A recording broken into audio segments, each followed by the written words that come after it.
এই গল্পটি কাল্পনিক, এটি কোনো ভুল উদ্দেশ্যে নেওয়া উচিত নয়।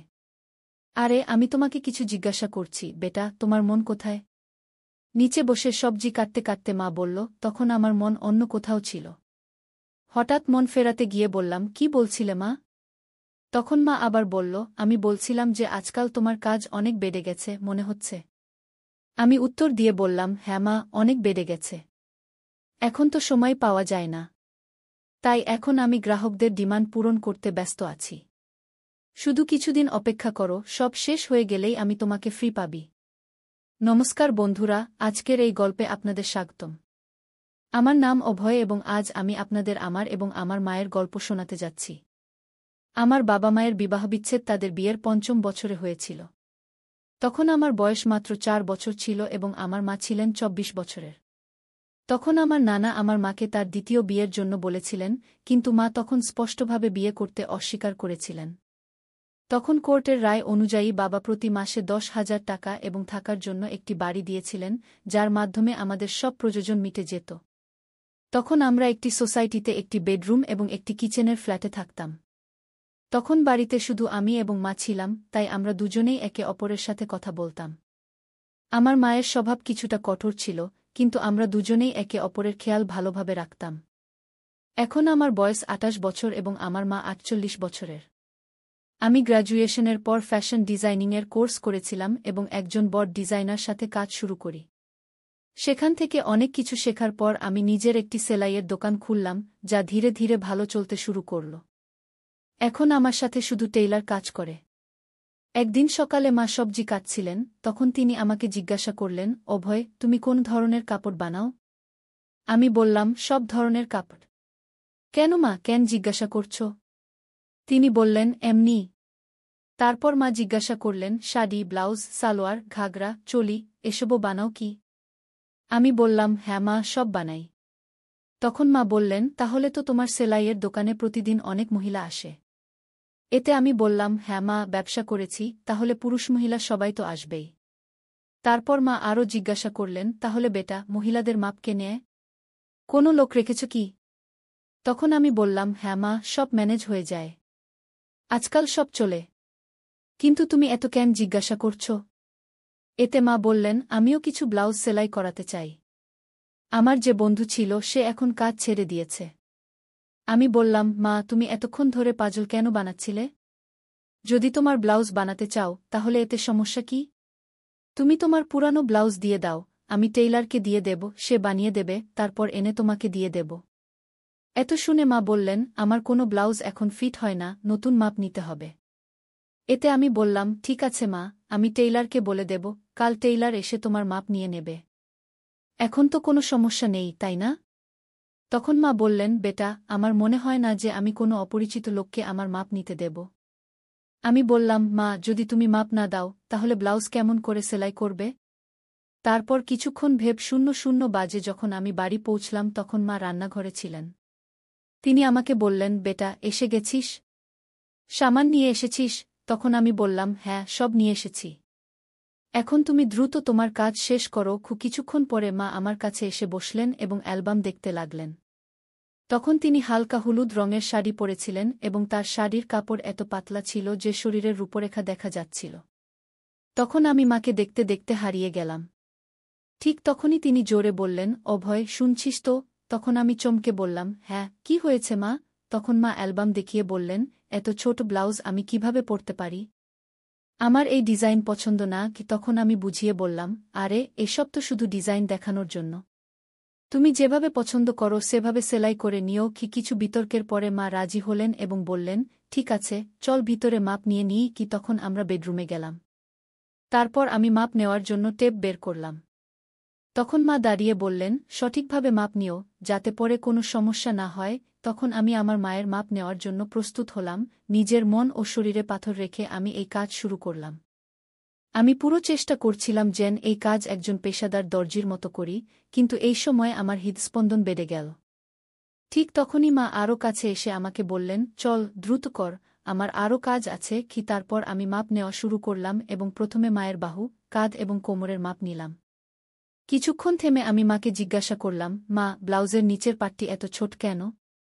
এতে কি অসুবিধা হয় না? আমি শুনেছি অনেক মহিলার সেখানে কাপড় কাটতে সমস্যা হয়। তোমার কি কখনো এমন হয়েছে? এতে মা মাথা নিচু করে বললেন, আমার এখন পর্যন্ত কোনো সমস্যা হয়নি। তারপর আমি বললাম, আমার মনে হয় তোমার জন্য একটু বড় ডিজাইনের ব্লাউজ সেলাই করানো উচিত কি? এতে মা সম্মতি দিলেন এবং আমি আবার মাপ নিতে লাগলাম। আমি গলার মাপ নেওয়া শুরু করলাম, টেপ মায়ের গলার চারপাশে রাখলাম। তখন আমি খেয়াল রাখলাম যেন আমার আঙুল তার ত্বক স্পর্শ না করে এবং তার থেকে 1 ইঞ্চি দূরে থাকে। তারপর আমি জিজ্ঞাসা করলাম, গলা এত রাখব নাকি একটু কম বেশি করব? কারণ আমার মায়ের গলা একটু বড় ছিল এবং সেখানে কিছু গভীরতা দেখা যাচ্ছিল। তাই আমি একটু হেসে বললাম, মা, তোমার কি ভালো লাগবে? মা হেসে বললেন, বেটা, তুমি তো এখন এই কাজে দক্ষ হয়ে গেছো। আমি উত্তর দিলাম, মা, তুমি যেমন বলবে আমি তেমনই করব। তারপর মা আবার বললেন, টেপ এত দূরে কেন রেখেছ? এটা সঠিক জায়গায় রাখো, তবেই মাপ সঠিক আসবে। কি? এ কথা বলে মা টেপ নিজের হাতে সঠিক জায়গা লাগিয়ে দিলেন। এই সময় আমার হাত প্রথমবার মায়ের গলা স্পর্শ করল।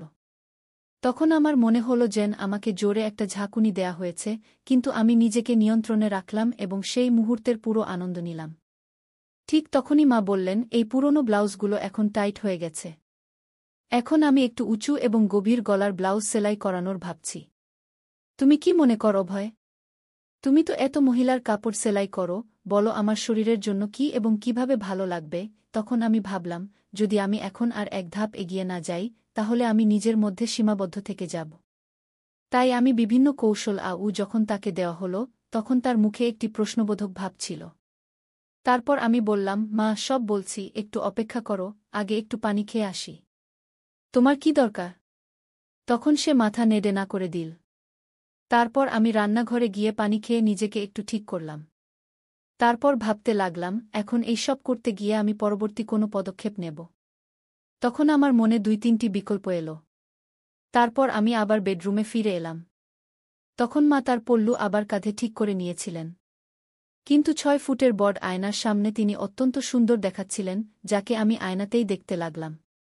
ঠিক তখনই মা বললেন, কোথায় মন দিয়েছ বেটা? এদিকে দেখো। এখন আমি তোমাকে এই ব্লাউজেই বদলে দেখাচ্ছি, যেমন তুমি আমাকে বলেছিলে যে আমরা গলা 1 ইঞ্চি গভীর করে নিই। তারপর তিনি বললেন, তুমি উপরের হুক খুলে দাও এবং উপরের কিনারাগুলো ভিতরের দিকে মুড়ে দেখো। তখন তিনি ঠিক বুঝতে পারলেন না, তাই তিনি প্রশ্নভরা দৃষ্টিতে আমার দিকে তাকিয়ে বললেন, আমার বুঝতে সমস্যা হচ্ছে, তুমিই করে দাও, আমি তোমার উপরই ছেড়ে দিচ্ছি। তখন তীর সোজা লক্ষ্যে লাগল এবং আমিও এটাই চেয়েছিলাম। তারপর আমি ধীরে ধীরে তার হুক খুললাম এবং কিনারাগুলো উল্টো দিকে ভিতরের দিকে মুড়তে লাগলাম। আমি এটা করছিলাম, আর তিনি নিজেকে আয়নায় দেখছিলেন। তারপর আমি দ্রুত আমার কাজ শেষ করতে লাগলাম। সেই দিন আমিও এক অদ্ভুত শান্তি পাচ্ছিলাম। যখন আমার কাজ শেষ হল, তখন আমি তার এবং ড্রেসিং টেবিলের মাঝখান থেকে সরে একপাশে হয়ে গেলাম এবং তাকে বললাম, দেখো, এখন এটা ঠিক যেমন তুমি চেয়েছিলে, 1 ইঞ্চি গভীর। কেমন লাগছে এখন বলো?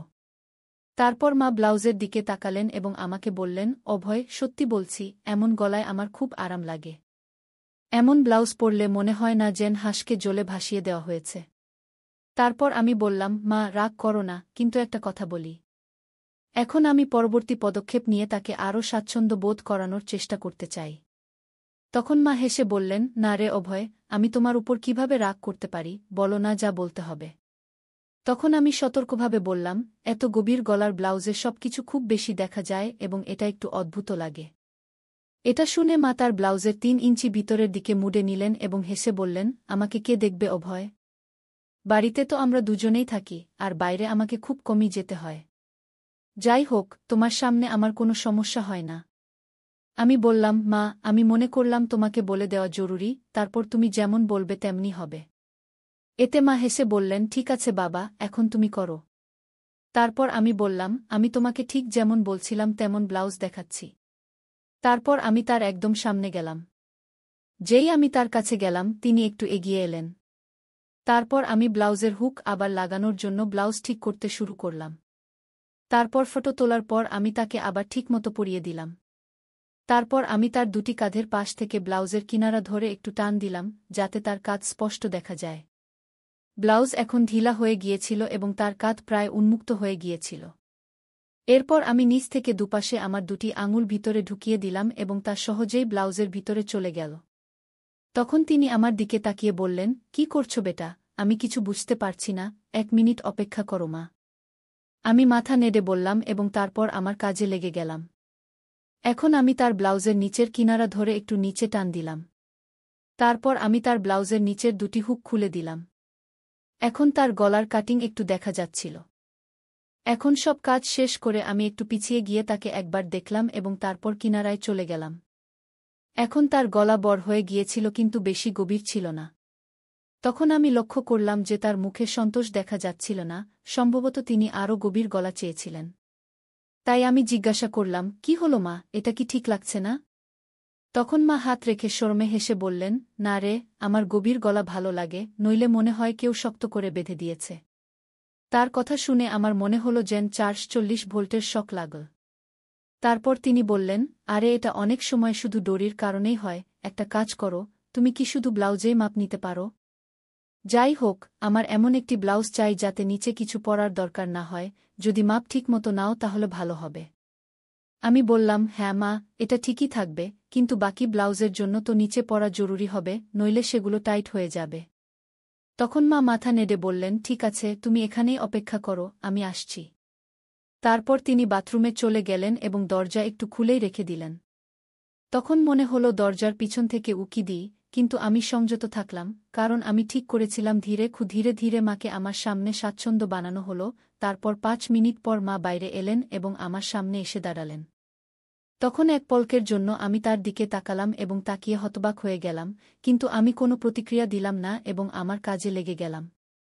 তারপর আমি বললাম, মা, এখন আমরা শুধু তোমার পিঠের মাপ নেব, কারণ পার্থক্য সেখান থেকেই বোঝা যাবে। তখন মা হালকা হেসে জিজ্ঞাসা করলেন, আরে, তুমি লোকেরা সেলাইয়ের দোকানেও কি মহিলাদের এভাবে কাপড় খুলতে বলে? কি বলো? তারপর মা তার হাত আমার কাঁধে রেখে শরারতি ভঙ্গিতে হেসে বললেন, তোমার তো মজা আছে বেটা, এতসব মহিলাদের সামলানোর কাজ জুটেছে। এতে আমি উত্তর দিলাম, মা, মজা কি? আমি তো এখন কিছু বিশেষ মহিলাদের ছাড়া মাপ নেওয়া বন্ধ করে দিয়েছি। আচ্ছা, আর এটা কেন? মা জিজ্ঞাসা করলেন। আমি উত্তর দিলাম, মা, কিছু মহিলা যারা বড় ঘরের হয় বা যারা আমাদের শুরুর দিকের কাস্টমার ছিল, তারা আমার কারিগরদের মাপ নিতে দেয় না, তাই আমাকেই নিতে হয়। তোমাকেই নিতে হয়। এ কথা বলে মা পালঙ্কে আঁচল বসে গেলেন এবং বললেন, বেটা, তোমার তো মন মুগ্ধ করে দেয় এসব মহিলারা। আমি হেসে বললাম, না মা, আমি তো একদম প্রফেশনালভাবে কাজ করি। তখন মা শরারতি হাসি দিয়ে জিজ্ঞাসা করলেন, কিন্তু তবুও তোমার তাদের স্পর্শ তো হয় না?